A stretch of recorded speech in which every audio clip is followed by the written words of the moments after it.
First thing I want to talk to you about is actually something that Scott Roth just said about you. He actually launched into quite a soliloquy about you as a human being, as a coach, and said you're the GOAT, and essentially that was a victory cigar on the house.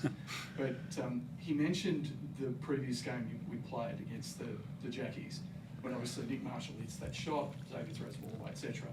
And he saw you in your seat with your head in your hands, and he just couldn't believe that here you were, 72 years of age, and had all that unbelievable passion for the game, and just essentially said you're the greatest, and blasted the quite keyboard warriors, as he called them, that have been going after you, and he can't believe it. So, well, what do you say to a fellow coach that he was talking about the relationship he has with you? He was very emotional about it, actually.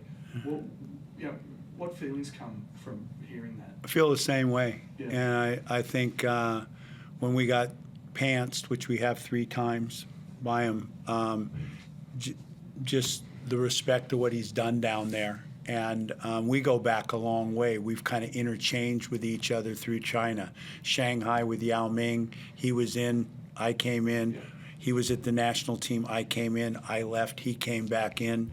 So we've had a long period of time. And again, you could just, it's not a kiss and cuddle thing. It's just an absolute respect. And even tonight, all that they went through tonight with the injuries and missing those bodies, 20 down, and you're walking the sideline going, they're coming. They're coming. They're not letting this thing go. And he's just built that kind of thing down there. So, again, nothing but respect. My wife even said when, we had all the injuries tonight coming in, we'll enjoy it because you're playing a class act. And, she's been around me the whole time in China and has watched from afar. So nothing but respect for them and what they are down there. And I guess for us tonight, I kind of used the word coming in, a bit of chaos, that bringing new player in, a couple players out, and you can see we're playing quad in the 5, other guys in the 4. We're different, but we're putting points on the board, and we're winning the games that we have to continue to try to stay into this. So I'm just really pleased about the contribution that we're getting from everybody. And then I just think when we get all the bodies back, I've got guys now that have got minutes under their belt that are comfortable, like the guy sitting next to me, that and I'm real comfortable about playing. So we're a lot deeper than we were at the start of the year when we get everybody back on their horse. The injuries have given you guys a lot of opportunity. I mean, I've talked about the bench spot quite a bit. McQuatch, yourself, obviously Jalen. What's it been like for you? You've done your time, mate, and you've had to sit quite a bit, but now you're starting to get a lot more comfortable. I mean, what's that been like for you to actually start earning these minutes and produce? Yeah, well, first off, I just want to say I hope Majuk Deng is doing all right. That was very scary at the start of the game. So passing out my best for him. But I think for our bench group, we know how talented our team is, 1 through 12, even 1 through 15. And so we know that it's going to be a different guy every single game. It might not be a consistent thing from game to game, but everyone's going to have opportunity, and you just got to be ready for when that opportunity comes. And so I think that, like you said, guys, you touched on me, Jalen, McQuatch, the list goes on. And I think that the coaches, the players, we all do a great job of instilling confidence in each other, whether it's small conversations between player to player, listen to the coaches, having sit-down conversation with the coaches. I think that we just do a great job of keeping open communication, and so everyone kind of knows where they stand. Your impression of Tory, obviously a total pro. I mean, what's he been like on, admittedly not that long, but on the day-to-day so far? I mean, like we've been saying about Quat, we're in the entertainment business, and what you see is what you get. And I think everyone can see, you don't have to be Einstein to see you got a good basketball player and a class act. Yeah. You know, he's experienced, he knows how to play. And I watched Clark when Clark came back. There's a process of these guys. You can't duplicate this when you're not playing, even when you're working out. So there's nothing but more coming. And again, I'll reference Clark, how he was when he first stepped off the plane, which was fine, but to how he is now when he gets 3 or 4 weeks under his belt. And this guy's still, Torrey's still a little bit leggy. So it was nice to get minutes into him, and we have done nothing for him. Like in the game, he was just playing. And then as well, it kind of affected the other guys in that same way. You know, we didn't run sets or run any, we just kind of stayed spread and moved the ball. And you could just see he had a good feel for the game. The guys, he's into that culture piece that we've got going in the teamship. And I just feel blessed and so fortunate that we were able to come up with something like this at this time of year. Kendry gets the 40 piece, which obviously people will talk about, but then 8 assists. So he's led this team in assists 13 consecutive times, which is a franchise record. Can you talk about his maturation as a floor leader this season? I just think everybody can, that what he was seen as when he came into this, and what he's evolved to. He can score, he can get points when you need him, but he's also about distributing the ball, getting other guys involved in the game, and us winning the game, as opposed to trying to win the scoring championship and trying to be the MVP. He's all about, and the guys know that about how he goes about his business. But like tonight, when we need a guy that we can play off. And tonight, again, he was instrumental in getting other guys involved in the game.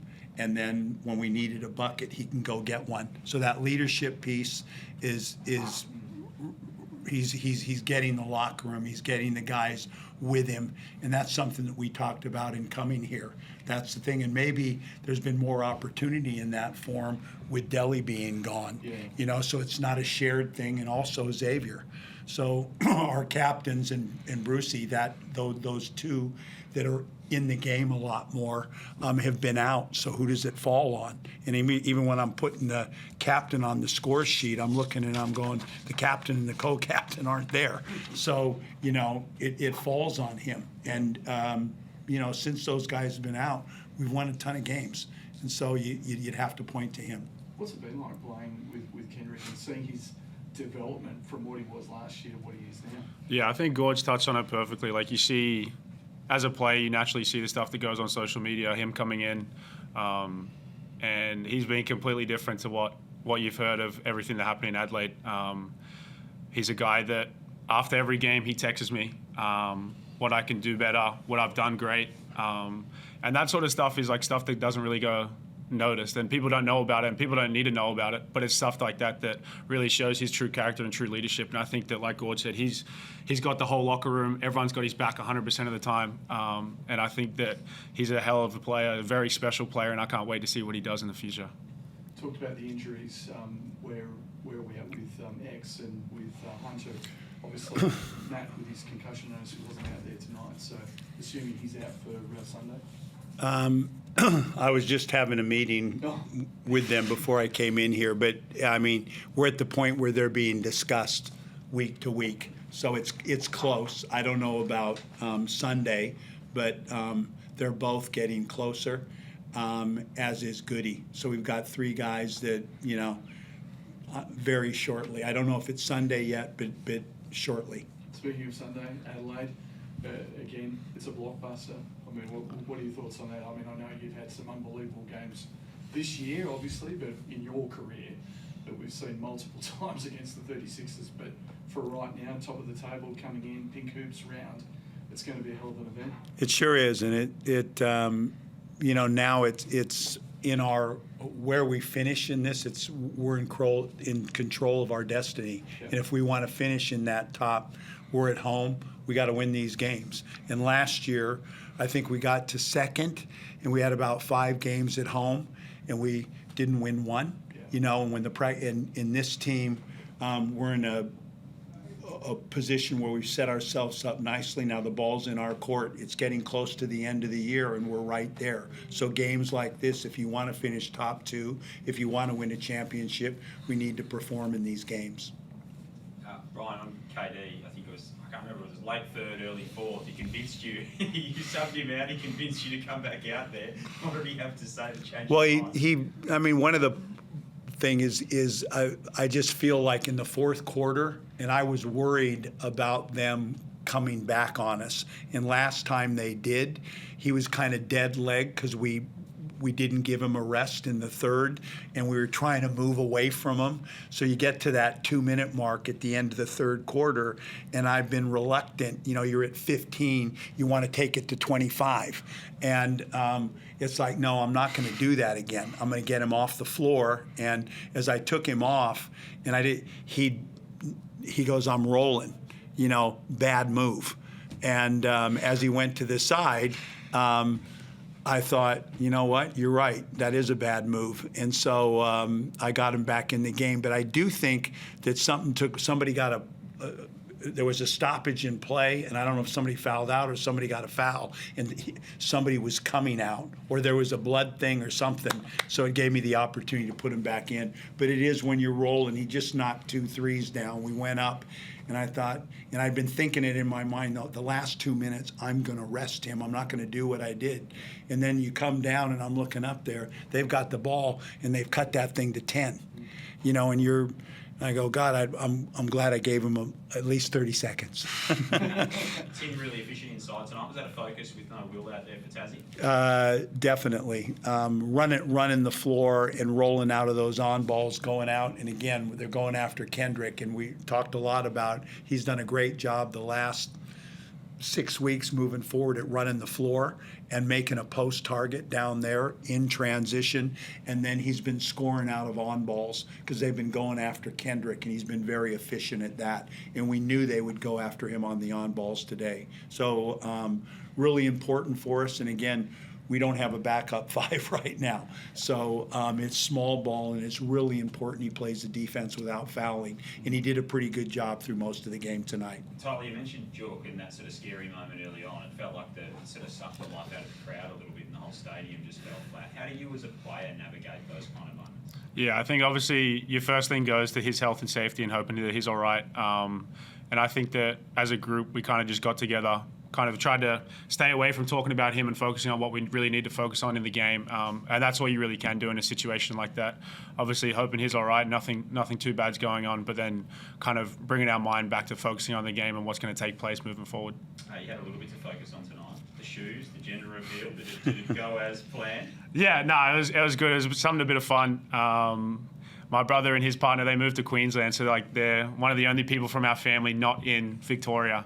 So they didn't want to make everyone fly out for a gender reveal, and they thought it was something cool and something they hadn't seen being done, I think at least in the NBL. So it was a special moment for me and my family, and I love being able to be a part of it. Were you the only one that knew, apart from them? Me and her best friend. Her best friend set up something for them. And then, yeah, besides her, it was just me and her. How'd you go keeping the secret? I was pretty good. I didn't tell anyone. My dad was calling me every day after I found out, trying to figure out what it was, trying to bait me into answering. But no, I'm pretty good with secrets. That's good to see. Thank you.